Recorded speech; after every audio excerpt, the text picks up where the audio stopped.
Bonjour et bienvenue sur le Salon de la Relation Client de l'Ouest. Nous sommes à la Cité des Congrès de Nantes.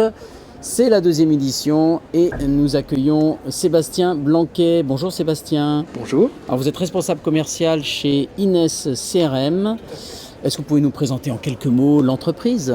Ines, on est éditeur intégrateur d'une solution de CRM, comme le dit Ines CRM.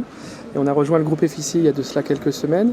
Et on n'a qu'un métier en fait, c'est de proposer un logiciel de gestion de la relation client qui va permettre à nos clients de pouvoir travailler à la relation avec leurs prospects, avec leurs clients, sur différentes thématiques. Mais aussi de travailler sur des outils transverses type facturation, gestion de projet, ce qui va leur permettre finalement d'avancer dans leur business au quotidien. Alors quel est un petit peu l'ADN d'Ines CRM ? Alors on a trois thématiques majeures. La première, c'est l'efficience. On ne va pas non plus faire perdre du temps à nos prospects ou à nos clients sur un sujet sur lequel on ne sera pas capable de les accompagner. La deuxième, c'est l'ouverture.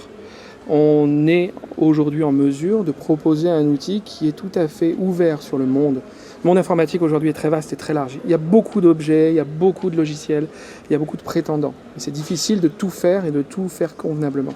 Donc avoir un logiciel ouvert, ça permet finalement cette interaction avec ces autres outils, récupérer de la donnée, faire tourner l'information pour pouvoir avancer. Et la troisième, c'est prendre soin, parce que aujourd'hui les clients vont nous confier leurs données, vont nous confier leurs data, et le fait d'être hébergé aujourd'hui dans des data centers européens, c'est aussi donner gage d'une valeur, en tout cas qui reste dans notre giron.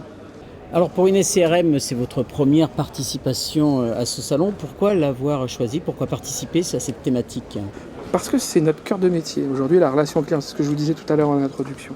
Nous, notre métier, c'est ça, c'est l'accompagnement, c'est leur proposer ce genre de choses. Donc, il nous paraissait naturel de venir ici, de participer à l'activité économique aussi locale, et de dire, voilà, aujourd'hui, dans les acteurs de la gestion de la relation client, dans la relation client, on est un acteur, même si nous sommes effectivement sur un métier bien particulier. On n'est pas dans la relation client sur des plateaux d'appel, on est vraiment sur le cœur d'une entreprise et on propose cet outil transversal. Donc ça nous paraissait tout à fait naturel d'être présent aujourd'hui. On n'avait pas pu l'année dernière, donc on se rattrape cette année. Ça aurait dû être au mois de mars et maintenant c'est tout aussi bien.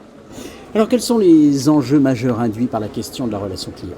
C'est d'apporter, à notre sens en tout cas, c'est d'apporter au maximum la meilleure réponse au meilleur moment. Il est important d'avoir au moins trois axes. Le premier, c'est une communication omnicanale. On peut attaquer nos clients, nos prospects sur tous les canaux que l'on peut avoir. Le web, le téléphone, le mail, la visite encore sur site aussi. Et puis échanger avec ces gens-là. Et surtout, le deuxième point, c'est de faire un peu de la haute couture.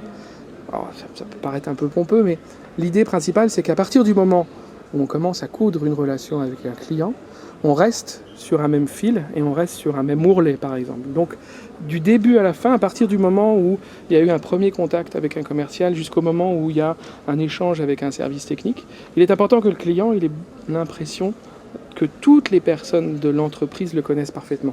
Et c'est en cela que la relation client est importante et c'est en cela qu'un outil de CRM va le permettre.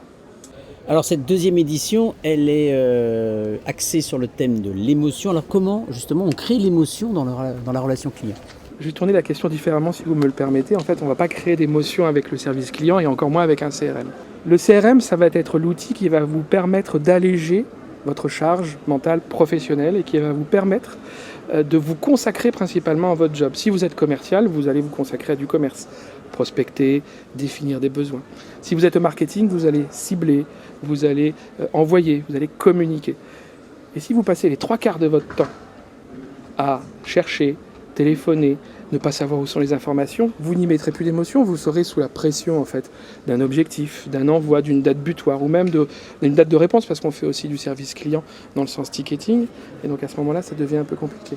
Donc le CRM ne crée pas d'émotion, il permet justement d'en donner et c'est de cette façon-là, quand on met de l'émotion dans la relation et qu'on sait que derrière on a un back-office qui tient la route, on est à peu près tranquille. Alors quel impact la crise sanitaire a eu sur votre relation client ? Ce serait là aussi encore un peu présomptueux de dire aucun. C'est pas vrai, on a toujours eu des complexités, on a eu des dossiers qui ont glissé, il y a des choses qui ont été repoussées. Par contre, le point extrêmement positif que cela a apporté, c'est que ça a accéléré la numérisation de nos relations avec nos clients.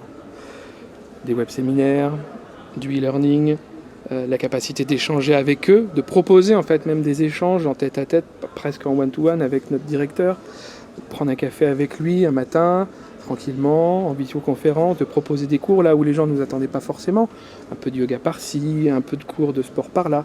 Donc cette relation un peu numérique que l'on a développée grâce à cette problématique que l'on a rencontrée depuis le mois de mars.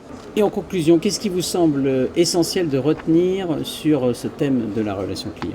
L'émotion est très importante, et à partir du moment où on y met une honnêteté intellectuelle réelle, et qu'on va révéler les besoins, qu'on va discuter avec les gens, et qu'on va avoir cette capacité à les accompagner et à leur proposer des choses qui sont en réelle adéquation avec eux, l'esprit il est libre, il est tranquille pour le client, pour le commercial, pour le consultant, puisqu'on parle effectivement de déploiement de logiciels, et pour le service après-vente.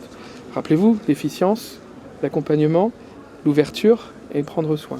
Si on arrive à allier ces 3 points-là, on arrive à être dans l'émotion et à rester finalement dans une relation qui est vraie avec son client. Donc en résumé, sincérité, émotion, échange. Voilà 3 principes de base pour une bonne relation client réussie. Exactement. Il n'y a qu'avec cela que ça fonctionne. Merci, d'être placé sur notre plateau. Restons en contact, retrouvez-nous sur le www.relationclient-ouest.fr et bien sûr sur les réseaux sociaux. Merci de votre attention, nous nous retrouvons l'année prochaine.